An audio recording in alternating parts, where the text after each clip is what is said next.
Bom dia a todos. Quando os espíritos superiores nos apresentam a questão proposta por Allan Kardec, a primeira questão sobre o que é Deus, uma visão de um Deus soberanamente justo e bom, nós então temos que começar a analisar a justiça divina segundo a doutrina dos Espíritos e a bondade de Deus segundo a justiça dos Espíritos. Quem nos apresenta a justiça divina a primeira vez é Moisés, quando recebe no Monte Tabor a tábua dos 10 mandamentos. E a misericórdia divina quem nos apresenta é Jesus, quando vindo à terra distribui de maneira incansável o amor e o perdão, de maneira que só então pudéssemos ter uma visão, ainda que pálida, do que seria a grandeza do amor de Deus por todos nós, por todos os seus filhos, em quaisquer lugar que os existamos. Quando nós pensarmos, ou formos analisar a bondade e a justiça divina, nós temos que ouvir Jesus. Jesus dizendo: sejam misericordiosos, como o vosso Pai é misericordioso. Então, se Jesus nos propõe virtudes divinas, significa que a única maneira de nos aproximarmos do Criador é sendo justos e bons. Mas eu creio em Deus. Emmanuel, numa das mensagens que escreve através de Chico Xavier, ele diz: os mais cruéis espíritos também creem em Deus, porque sabem que Deus existe. No entanto, crer em Deus não nos torna pessoas melhores. Então, nos tornarmos bons e justos, não soberanamente que é Deus, mas bons e justos, é o caminho da evolução. Então nós vamos procurar dois raciocínios que nos ajudassem dentro do nosso mundo a entendermos então esse andamento desse raciocínio, por exemplo, da bondade dentro das características humanas. E nós encontramos um relatório, um depoimento de um padre no século XIX, 1880 e pouco, 84, 85, 86, o espírito de um padre. Quando eu falo padre, eu poderia dizer um padre católico, sem nenhuma redundância. Porque quando estive em São Paulo estudando, conheci um padre que era budista. Ele se apresentou para mim e eu falei: qual que é a sua profissão? Ele falou: sou padre. Eu falei: você é sacerdote? Ele falou: budista. Sou padre budista. Então, se existem padres budistas, nós podemos falar padre católico. Esse padre, ele viveu numa aldeia no norte da Itália quase toda a sua vida, onde exercitou, onde vivenciou tudo o que podia daquilo que aprendera com o Evangelho de Jesus. Era imensamente piedoso, tinha um amor muito grande, principalmente pelos prisioneiros, pelos criminosos. Ele tinha uma ânsia de dar uma nova oportunidade para os criminosos dentro do seu coração, como se ele entendesse já naquela época que nenhuma prisão do mundo reformasse as pessoas, mas só mesmo o amor, a indulgência e a nova oportunidade. E é ele, Padre Germano, quem narra de uma maneira muito peculiar. A Amália Domingos Soler, uma espírita da Espanha, muito querida, existem livros que falam da vida dela, um inclusive escrito pela Rosana Voigt, da nossa cidade, e ele fala através de um médium. O espírito de Padre Germano incorpora um médium e vai narrando suas histórias. E suas histórias são tão ricas de ensinamento do que ele vivia naquela pequena aldeia, lá na região norte, fria da Itália, que a Amália Domingos Soler transforma numa novela. Ela vai escrevendo aquelas histórias de Padre Germano de forma literata, de maneira que ficasse agradável da gente ouvir, de maneira que nós podemos dizer que ambos, Amália Domingos Soler e Padre Germano, escreveram juntos o livro.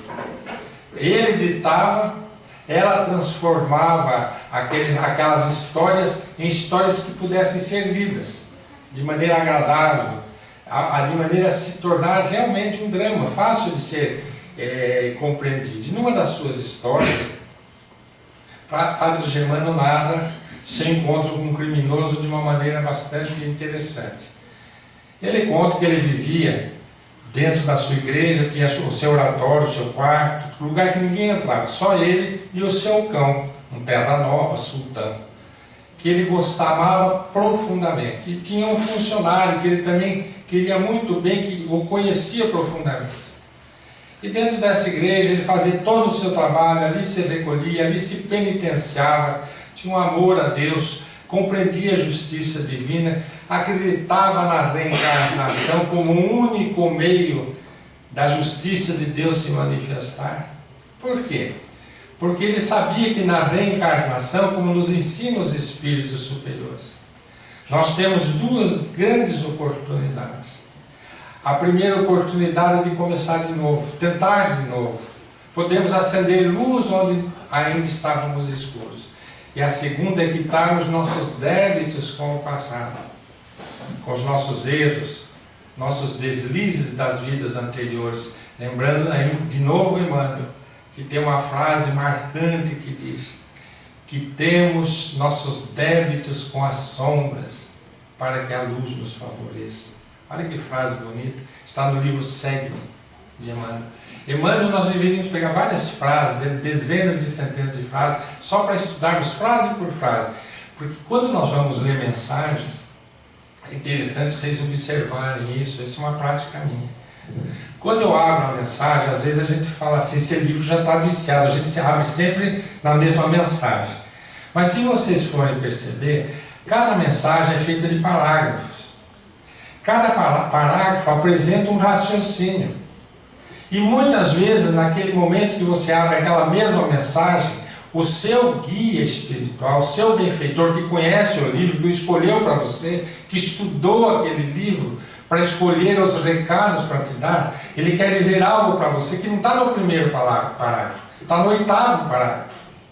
Então, quando vocês abrem aquela página que parece que é a mesma que vocês leram, já abriram tantas vezes, vocês vão ver que um dos parágrafos vai acender uma luzinha na sua consciência. Era isso que eu precisava ouvir. Passam-se os dias, alguns meses, abrem a mesma mensagem. E vocês vão ver que não é o 8º parágrafo que vai tocar a sua consciência, a nossa consciência.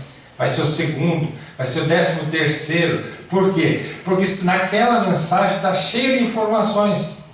E você vai ver que nem sempre é a mesma frase que vai te servir. Para um momento serve, para outro momento é a outra. Então nunca se canse de ler a mesma mensagem se ela for aberta ao acaso. O que não impede ou concluirmos que existe também páginas viciadas, porque a gente abre tanto daquela página que o livro já abre sozinho, né? E às vezes os espíritos não querem abrir naquela página. Um recurso que eu tenho usado, que eu acho muito apropriado para a gente não perder a mensagem que os benfeitores nos querem passar naquele momento, é olhar no índice. E aquele tópico que me chama a atenção é que eu vou abrir. Então, ao invés de eu abrir ao acaso, eu olho o índice e vou lendo. Vou assim, passando o olho. De repente me chama a atenção um item. Por exemplo, aqui no Fonte Viva, esse livro é um livro meu de 30 anos. E tinha acabado meu de tanto abrir as mesmas páginas todas. E, por exemplo, problemas do amor, demonstrações do céu, altar íntimo. Então a gente vai passando o olho e de repente você sente atração por uma desses tópicos. Aí você vai ver que página que é, abre, sem pressa, abre aquela mensagem e começa a ler. E à medida que vai lendo, você vai perceber que um daqueles parágrafos, se não toda a mensagem, é para aquele momento que você está precisando de uma orientação. Os benfeitores, eles estudam. Se nós estudamos, nossos guias têm que estudar mais que nós. O Livro dos Espíritos nos diz que o anjo da guarda, quando eles definem o anjo guardião como uma doutrina das mais belas que existe, saber que cada um está amparado por alguém desde antes do nascimento até depois da desencarnação, uma doutrina consoladora do anjo da guarda, ele diz que sempre será superior àqueles que são seus pupilos. Então, se eu estudo, eles estudam mais. Se eu não estudo, meu anjo da guarda não precisa conhecer muita coisa, porque ele vai ter que me passar informações de outra maneira. Mas eles estudam, mesmo assim, para passar informações e escolher a forma que eu vou entendê-la. Então eles conhecem os livros, eles sabem onde eles têm a mensagem que precisam nos passar. Voltemos a Padre Germano, lá na sua oratória, lá na sua igreja, o seu cão Terra Nova, o sultão. Então ele conta, através desse médium, que vai narrando os fatos para Amália Domingos Soleri, registrando no livro chamado Memórias de Padre Germano, tem aqui na biblioteca para ser comprado.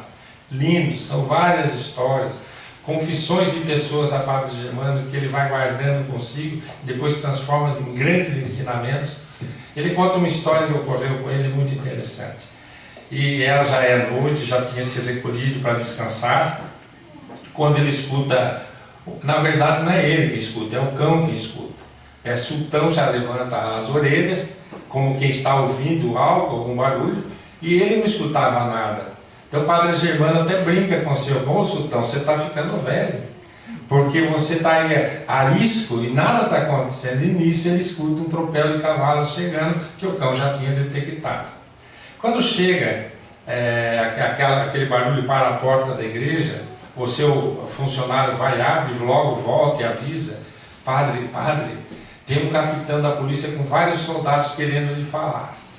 Então ele abre a porta, recebe aquele capitão com muita atenção, pergunta no que pode ajudar, e o capitão foi claro, falou: olha, nós estávamos conduzindo um prisioneiro até a penitenciária de Toulon e ele fugiu no caminho. E nós sabemos que essa região aqui é uma região de muitas montanhas e cheia de cavernas, e é difícil para nós encontrá-lo. E é nosso dever encontrá-lo, e nós temos que encontrá-lo. E nós sabemos, já pela fama, que o seu cão tem um faro, que é um dos mais reconhecidos da região. E nós gostaríamos de saber se o senhor poderia nos emprestar seu cão. Então, na hora que aquele capitão fala aquilo, o Padre Germano sente em seu coração já aquela pena, aquela compaixão pelo prisioneiro. Quer dizer, o meu cão, e olhando para o sultão, quer dizer, o meu cão vai lá, vai achar para ele o prisioneiro, eles vão levar para uma penitenciária, e ele nunca vai poder conhecer Deus, porque ele só vai ser castigado, ele não vai receber amor. Então ele começa já a sentir aquela piedade pelo criminoso, sem nem saber o crime do criminoso, e olhando para o sultão, e o sultão olhando para ele como que entendendo tudo. E entendia. Diz Padre Germano que ele entendia o que ele queria, não seu raciocínio, porque cão não pensa, mas seus sentimentos. E leva o sultão. Passam-se 2 dias, 2 noites.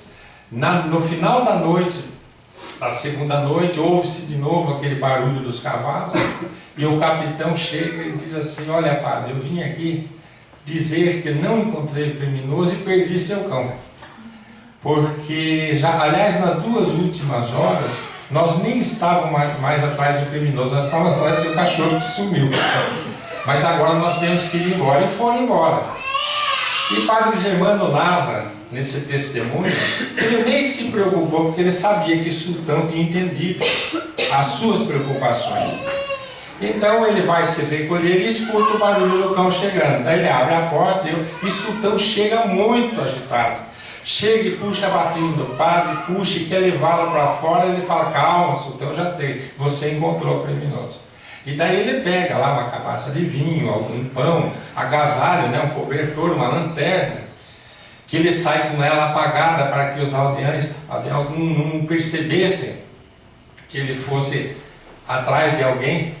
Então ele vai no escuro, no começo, até que ele pudesse acender a sua lanterna, seu lampião, e vai em busca, seguindo o cachorro que vai à frente, todo, volta, vai, para que Padre Germano seja mais rápido, e chega à entrada de uma caverna muito estreita. E ele percebe que lá no fundo tem um corpo, e em cima desse corpo gravetos. Então ele se ajoelha, vai, começa a tirar os gravetos, percebe que tem um corpo gelado lá dentro, por causa do frio, e puxa aquele indivíduo, que ele achava que estava até morto, de tão gelado que estava, coloca sua mão direita sobre o peito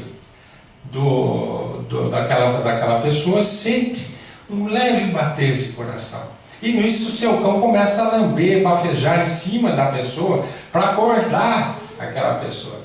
E Padre Germano começa a orar. Ele diz que senta-se do lado daquele corpo, põe sua cabeça sobre os seus joelhos e pede a Deus por aquele indivíduo que ele desconhecia e sabia que era um criminoso fugido. E Deus ouve suas preces. Ele diz que aquele criminoso começa a acordar, se assusta, ele fala, fique tranquilo, dá o vinho, acorda ele, que era comum naquela região fria eles usarem esse hábito do óleo e do vinho para poder despertar, dá o pão, sente que ele dá uma fortalecida, ele pergunta quem é você, e ele explica que ele é um pai, que ele sabe que ele é um fugitivo, mas que ele ficasse tranquilo, que ele iria para a sua igreja, que ele não iria entregá-lo, iria cuidar dele até que ele estivesse bom para poder ir embora. E levou para a sua igreja sem que ninguém visse, deixou no seu quarto, na sua cama, onde ninguém entrava. Então ninguém, nem o seu empregado ficou sabendo da presença daquele indivíduo lá dentro. Cuidou por uns 3 dias até que ele estava forte, e às noites, quando ele voltava, antes de se recolher, o Padre Germano ia lá conversar com ele, perguntava, e ele foi contando a sua história numa frieza. Era uma pessoa calejada, dizendo, olha padre, eu não conheço o senhor, não sei quais são suas intenções, sou mesmo fugitivo, sou um criminoso, eu matei uma mulher que eu amava muito, mas ela me rejeitou de tal maneira, me ofendeu, que quando eu vi já tinha cometido o crime. Sou filho de uma prostituta que morreu na cadeia, de um pai que morreu na cadeia, foi criado por criminosos. Quer dizer, ele, se a gente for ver no livro dos Espíritos, nasceu no meio inóspito. Quer dizer, era uma aprovação aquela vida para ele. Essa vida dele é uma aprovação. Quando a gente nasce com todas as condições contrárias ao sucesso de uma existência, você está sendo provado. Porque se tudo vinha a favor do sucesso, não tem prova nenhuma. Porque não vai ter dificuldade. Quando tudo é contra, pensem, raciocinem nisso. Quando tudo vai contra os anseios da gente, é porque ali está uma prova. Isso não é nenhuma expiação, é uma prova.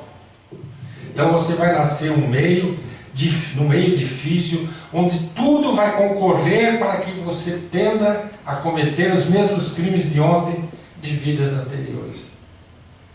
Então isso é uma prova. Então as pessoas pensam que é castigo de Deus, e não é. É uma prova, porque se você conseguir manter-se digno do Criador, com uma prova dessa, você é uma outra criatura. Você ascende na escala da evolução. Você deixa de ser um espírito inferior para ser um espírito bom. Então, para isso servem as provas. As provas da vida, que são dificuldades graves, delicadas, elas servem não para castigos, mas para a promoção do indivíduo. Na escola não é assim, quando a gente faz uma prova, não é uma avaliação. Para nós sermos avaliados, sabemos se aprendemos, entendemos aquela lição, nós não passamos por provas na escola. Na vida não é diferente. Então quando as pessoas se revoltam, Deus colocou tudo contra mim a favor, para as outras pessoas não, porque é a nossa prova.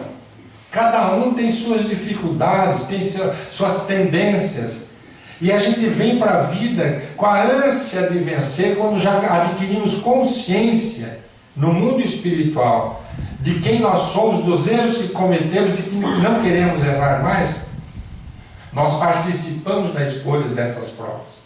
Então quando aparece na leitura dessa página chamada O Embuçado, quer dizer o encapuzado, que é a história desse criminoso, quando ele vai narrando, Padre Germano vai contando que ele está passando, nasceu, que ele conta, Padre Germano, que ele nasceu numa região, numa cidade, no meio, numa família, que tudo o levaria a ser um criminoso, não quer dizer que era para ele ser, nem que Deus estava punindo ou dificultando para ele não vencer, ao contrário. Ele só estava sendo avaliado pela vida para ver se ainda era o mesmo de ontem, ou se já teria adquirido valores suficientes para estar livre para o amanhã, para vidas mais evolutivas, sempre evolutivas, mas com outras características. E ele não venceu por uma questão de paixão. Se apaixonou por uma mulher honrada da cidade, de família conhecida, que lógico que ele, um criminoso conhecido, foi rechaçado, e numa das discussões acabou tirando a vida dela, foi condenado, também por outros crimes de falsificação, estava lá, foi preso, e estava sendo transferido para uma outra penitenciária. Bom, até aí, tudo seria normal, ele voltaria para a cadeia, não venceria essa vida, a não ser que na cadeia ele conseguisse se regenerar, mesmo com as dificuldades de uma penitenciária, mesmo com as dificuldades da crueldade de carcereiros, mesmo com as dificuldades de ter que trabalhar com força brutal, né, carregar pedras. Eu lembro sempre da história do Mandela, 20 e poucos anos, dentro de uma penitenciária, ele não tinha que fazer a não ser quebrar tijolos, quebrar rochas. 23, 24 anos, ele saía, todos os dias eles iam quebrar rochas com picaretas. Quer dizer, ele sai de lá, o que ele saiu, o espírito que ele saiu, ainda se tornando um presidente que liberta uma África do Sul do apartheid. Veja que espírito que estava ali. Então ele não precisava não vencer porque estava sendo castigado dentro de uma penitenciária.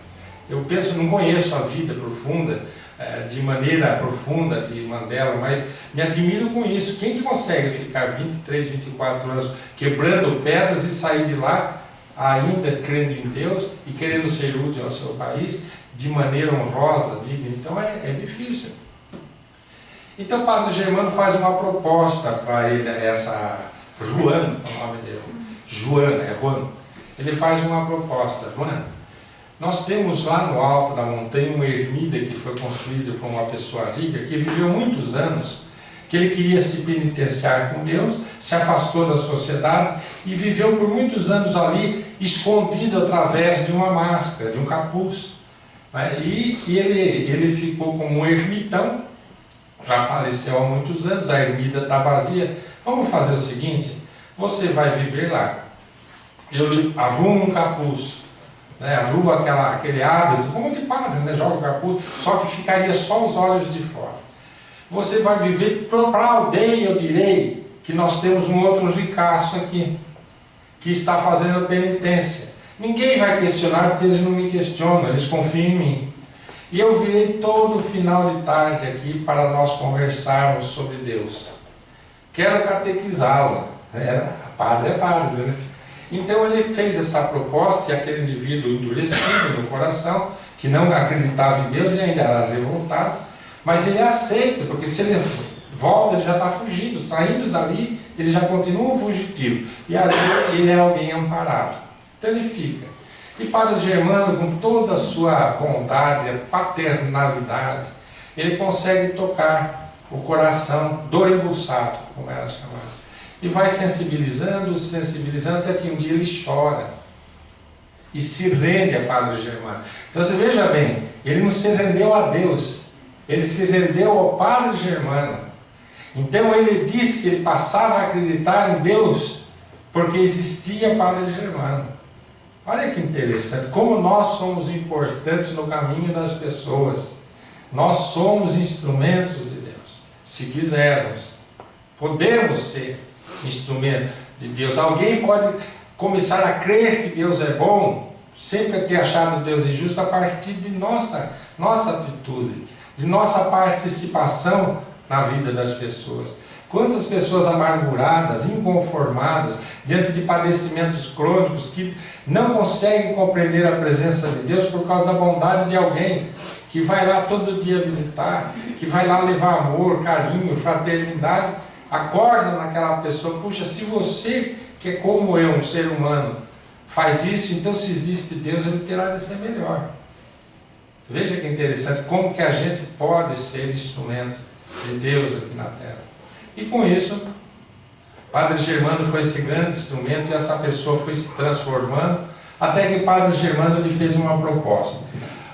João está indo para a América, um navio com 30 noviços. Já conversei com o chefe de todos e pedi autorização, dizendo que eu tenho mais um noviço que vai, mas que vai na condição de penitência. Então você vai de capuz.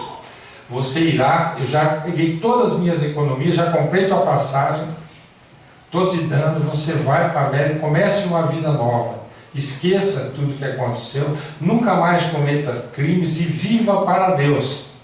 Constitua a família, nunca esconda quem você foi das pessoas, de quem você conhecer e amar, mas seja outra pessoa. E é o que acontece.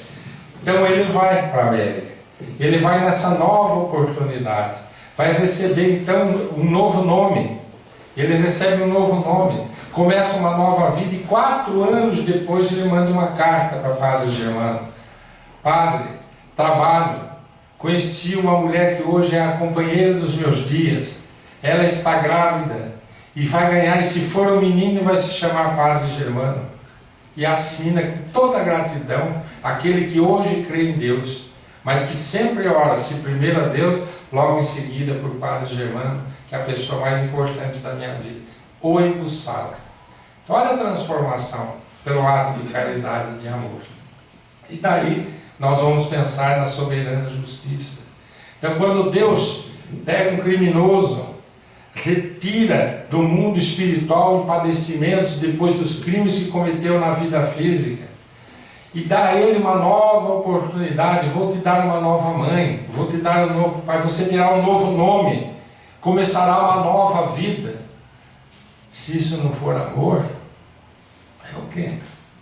Uma nova oportunidade. Então a reencarnação é a nova oportunidade que nós recebemos de Deus para podermos refazer nossos passos. E aí entram as leis divinas. Então, se a misericórdia divina está nos dando uma nova oportunidade, a justiça divina não vai abrir mão dos nossos compromissos com os nossos erros. Não disse Jesus que a cada um seria dado conforme a sua obra? A semeadura é livre, mas a colheita é obrigatória.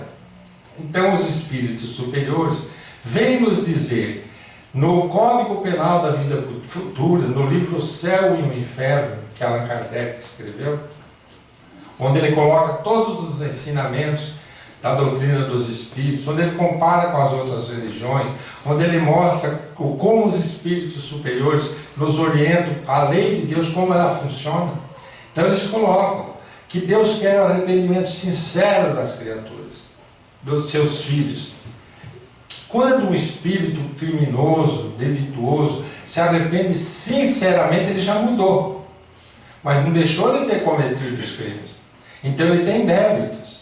Então ele tem que quitar esses débitos. Então a nova vida e a nova oportunidade também para se libertar do seu passado criminoso, delituoso. Então ele tem que padecer. Então aí vem a expiação. A expiação é termos de passar na vida física algo que nós fizemos os outros passarem quando nós vivemos aqui cruelmente. Aí as pessoas comentam conosco: mas então é a lei de olho por olho, dente por dente, nós vamos passar o que os outros passaram, filho? Uma coisa é você pegar, como nós vamos depois raciocinar, na história de Nabucodonosor, pegar uma lança com 2 dentes e furar os olhos da pessoa com crueldade.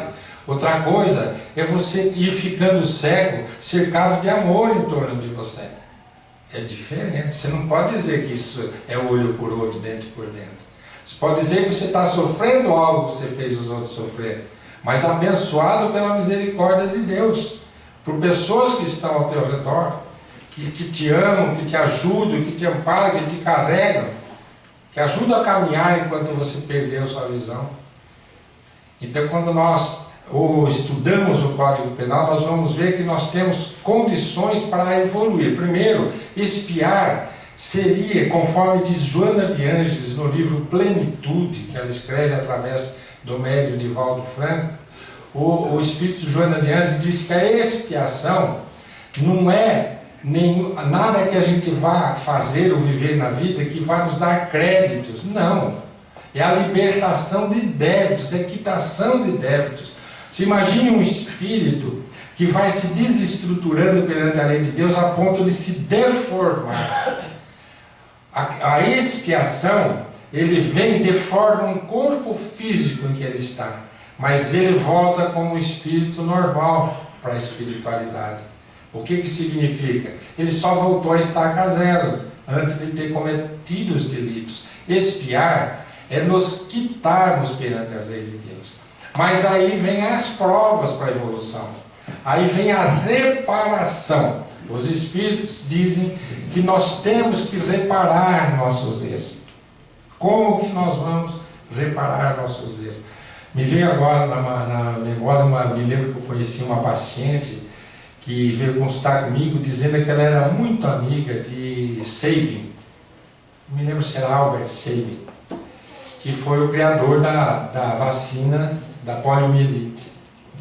E Sabin, um espírito com essa missão, viveu os últimos anos da sua vida numa cadeira de roda com uma neuropatia periférica grave.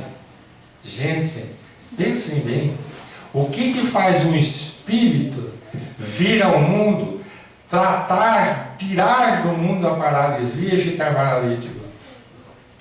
Como que a gente pensaria como espírita, senão na expiação e na reparação? Reparar é isso. Se eu dei à humanidade a dor, como que a gente tira a perna das pessoas? Vocês têm ideia? Vocês já andaram no Afeganistão, cheio de mina, que vai explodindo as pernas das pessoas? Vocês já andaram em campos de guerra, onde as minas explodem e as pessoas vão perdendo os pés? Isso, é assim que a gente faz. Vamos colocar minas lá. Então, quando a nossa inteligência é usada para fazer as pessoas ficarem sem condição de andar, quando nós mudamos, nos arrependemos, queremos expiar e reparar, essa é uma forma, é uma maneira de repararmos. A gente vem, devolve à humanidade a condição de andar, quer dizer, ninguém mais vai ter paralisia infantil, mas eu vou ter, sem saber. Quer dizer, por que que... Então, eu lembro que eu vi há umas 2, 3 décadas atrás, não lembro quando, eu vi ele chegando num avião que subiu numa cadeira de roda ao RCA. Ele estava com a neuropatia periférica. Eu vejo o que é a expiação, mas agora eu pergunto, ele estava revoltado? Aquilo colocou contra Deus? Puxa, eu desenvolvi a vacina, o senhor tirou minha locomoção? Ou simplesmente foi algo natural para ele? Passei por aquilo, mas e o que tem? Tanto espaço, por que não eu? Quer dizer, a expiação é o passar pelo sofrimento que fizemos os outros passar, mas nos libertando, gente. Tudo isso vai nos ajudar. E se a gente repara ainda, mais que aí a gente começa a ganhar créditos. É a hora que a gente evolui, a gente sobe degraus. Eu falei de Nabucodonosor, porque eu tenho, já há alguns meses eu vinha me emocionando muito com uma mensagem de Divaldo Franco no YouTube, onde ele está dando uma entrevista para Oceano Vieira de Mello, que eu acho que esteve aqui nesse centro, ele esteve aqui na nossa região, é um cineasta, né, uma pessoa muito dedicada na doutrina espírita, e ele pergunta para Divaldo sobre Semíramis. Semíramis foi uma rainha síria, e foi um livro escrito por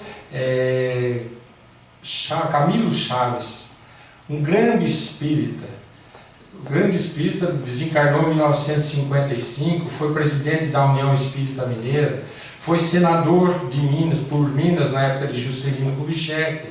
Ele foi uma pessoa muito dedicada, muito inteligente, doutor em antropologia, em ciências naturais, em várias ciências, e uma pessoa que, segundo Divaldo nessa entrevista, desencarnou e foi recebido de maneira maravilhosa no mundo espiritual, porque já era um espírito elevado. Então conta Divaldo nessa entrevista que depois de uns 2, 3 meses no mundo espiritual, Camilo Chaves aparece para ele. Divaldo é médium, vê os espíritos com naturalidade.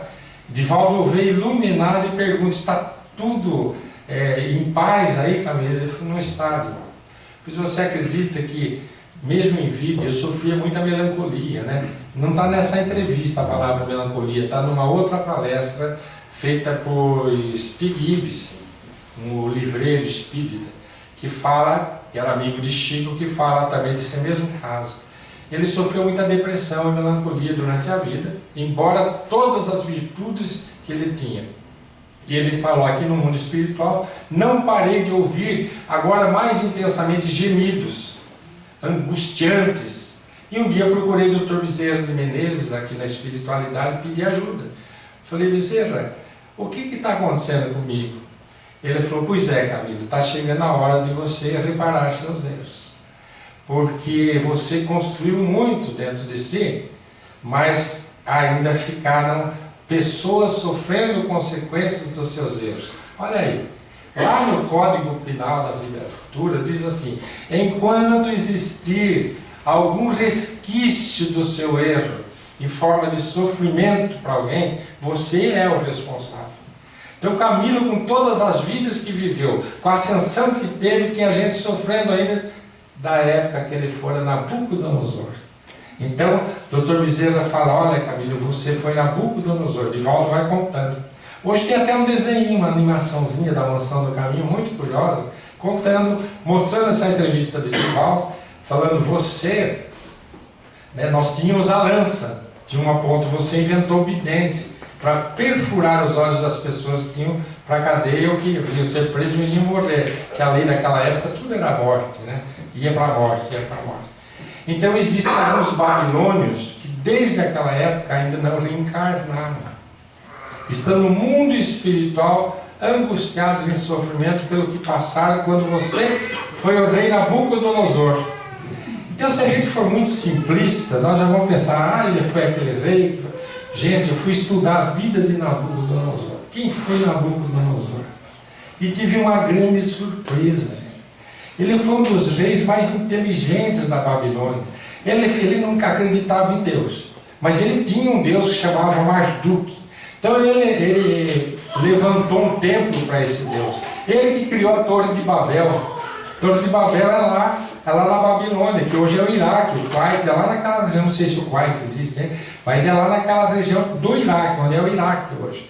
Lá era a Torre de Babel criada por Nabucodonosor, os jardins suspensos da Babilônia. Ele foi de uma extrema inteligência, que há um documentário em que ele conseguiu, os cientistas daquela época, sabe quando que ele viveu? Ele viveu em 500 antes de Cristo, quer dizer, há 2.500 anos atrás. Ele conseguiu inventar uma tinta, uma mistura de substâncias azul, que ficou azul, de tal maneira que ela refletia a imagem das pessoas, que as muralhas da Babilônia, até hoje, daquelas regiões que são encontradas nas escavações, são como espelhos, coisa que não se consegue fazer com a mesma condição hoje, só com muita dificuldade. Ele fez há 2.500 anos atrás, cientistas daquela época fizeram, e mais, 90% dos tijolos encontrados nas construções tinham o nome grafado Nabucodonosor. Quer dizer, ainda depois de 2.500 anos estava lá escrito no tijolo ainda. Quer dizer, como que eles conseguiam fazer isso? Então veja que espíritos que viveram naquela época, se eram os exilados de Capela, veja quanta inteligência tinham esses espíritos. E Nabucodonosor era um rei que ele tinha capacidade de administrar leis, e as leis eram duras. Quase tudo ia para fora, era a lei de Hammurabi que funcionava. Era quase um olho por olho, dente por dente. Então se você rouba a ovelha do vizinho, e você é pego, e daí você tem que devolver a ovelha do vizinho, e uma outra ovelha para o vizinho. Tá, tudo bem, vou devolver. Mas e se você não tiver outra ovelha, que você estava roubando porque não tinha? Então é morte. Então olha como é que era a pena da lei de Hammurabi. A lei de Hammurabi era difícil nesse sentido. Ou devolve a ovelha ou é morte.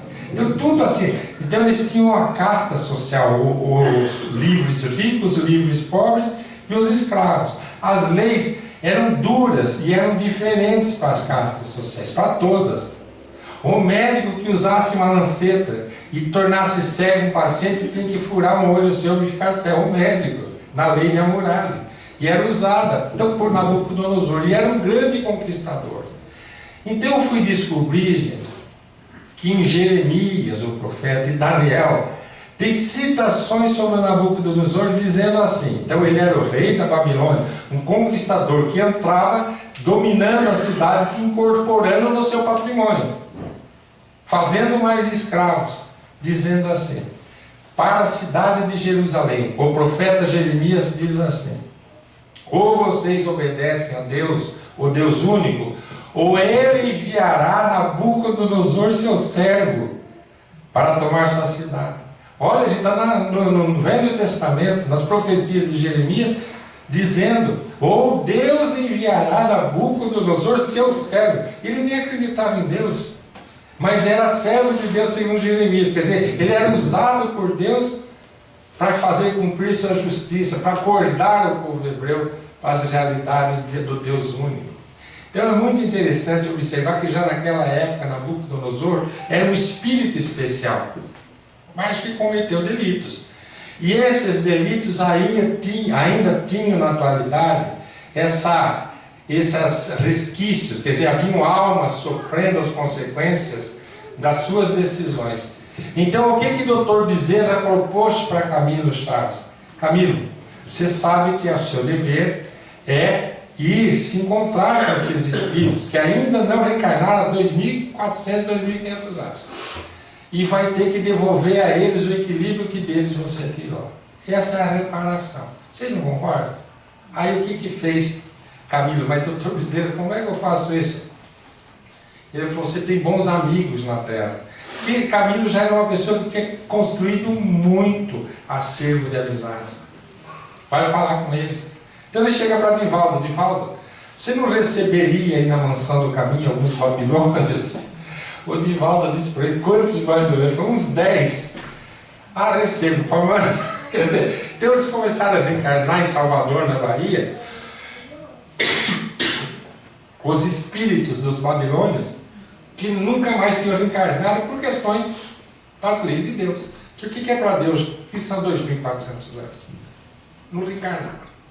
Então daí, Divaldo conta que começam a chegar crianças que são jogadas nas latas de lixo, achadas na rua, todos de pele escura, porque na Bahia, na maioria das mães, são de pele escura, fortes, cresceram fortes, e nenhuma das crianças tinha capacidade de aprender a língua portuguesa, porque não tinham dentro do seu espírito a matriz da língua latina, que deriva todas as línguas nossas, a portuguesa, a espanhola, a italiana toda.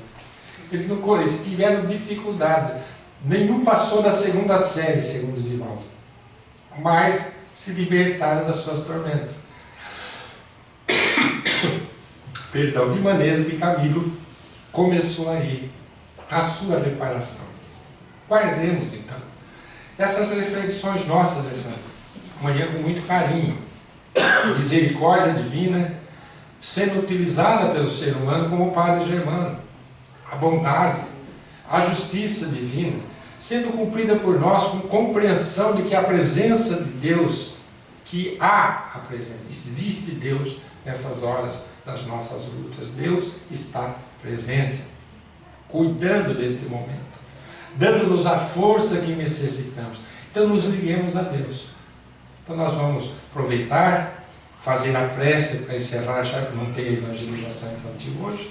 Vamos nos ligar a Deus, buscar nosso Pai, porque todos nós estamos nesse momento passando por fases ou de expiação, ou de provação, mas sempre de redenção, sempre de libertação. Vamos buscar nosso Pai como um filho humilde, como um filho pródigo. Lembrando, quando Jesus colocava nas palavras daquele filho arrependido, Pai, eu não sou digno, Pai, de ser chamado seu filho, mas recebe-me, Pai, aceita-me de volta, ajudai-me, Pai, a voltar para casa, ajudai-me a tornar-me um espírito em paz com a consciência, ajudai-me, Pai, a ser útil neste momento da minha jornada evolutiva, a colaborar com aqueles que já estão integrados na seara do nosso Cristo a favor da humanidade. Dai-nos forças, Pai, para que não sucumbamos nas horas mais importantes de nossas vidas. Que as nossas lutas mais acerbas, mais difíceis, possam ser momentos que antecedam, Pai, a iluminação de nossas existências e daqueles que nos cercam. Abençoai-nos, Pai, de todo o coração, e que o coração amigo de nosso Mestre possa nos ajudar a caminharmos com firmeza, com segurança, com confiança, fé, otimismo e esperança nessas horas da nossa existência.